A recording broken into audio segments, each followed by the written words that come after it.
This is the reason this track is so long.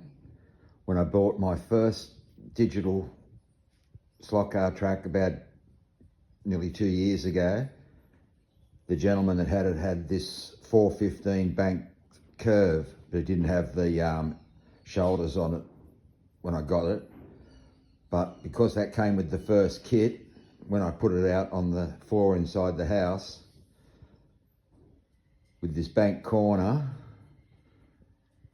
I could put in a really long straight. It was only 5.2 metres, the whole track, when it was inside the house, but now it's on a 7.3 metre table by 3.6 metre table. I finally got all the track shoulder and infill done on over half the track, or all the track. There's only the sections that you can see here loose where I'm working that's still not done. That finishes down here. Then I can work on putting the foam blocks underneath the bank and getting it as smooth and as flat as I can possibly get it.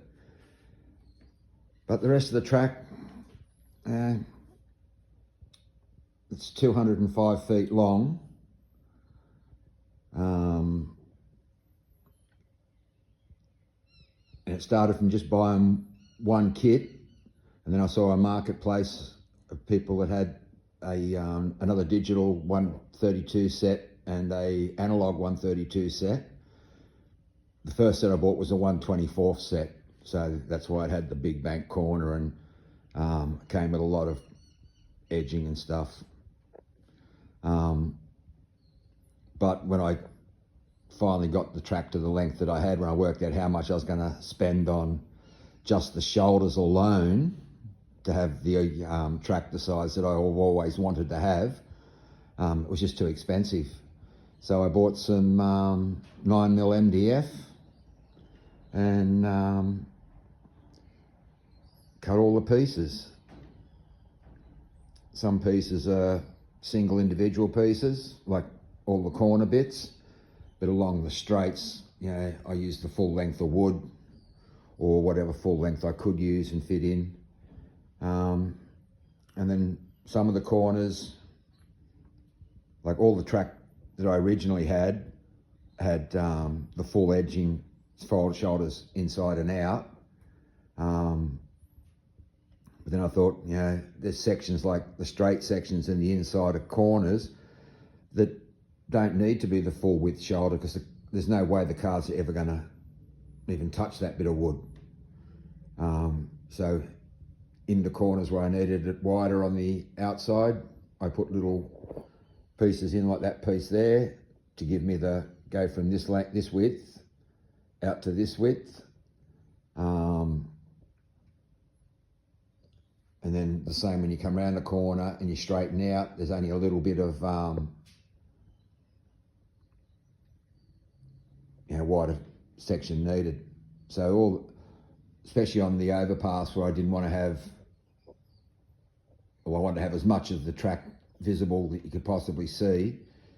If I had the 100mm wide shoulders, it would have obscured a lot more of the track. But it's working out, I'm getting there. I've only got where you can see that underlay there, which is comes from yoga mats. They're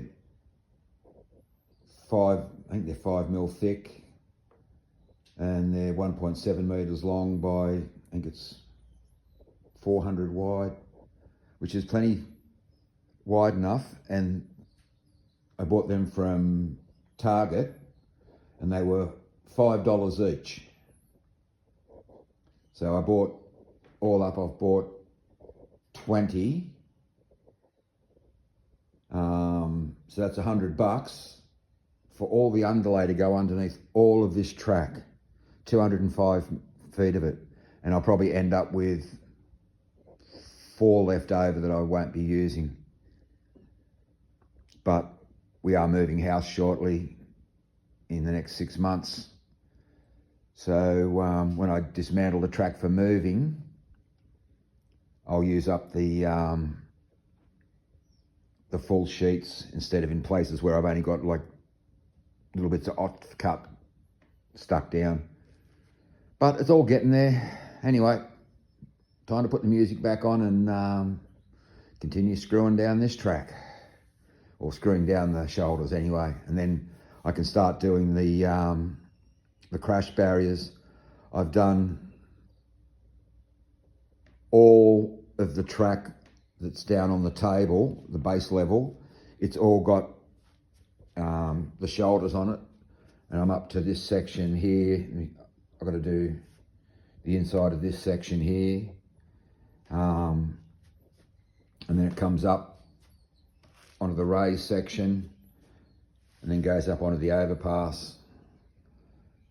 So I've got to do all the edging on the overpass, all the top bit down to here. And once I've done that, let's get this corner all secure and level and make it so the cars can travel around as easily as possible without scraping. Because even some of the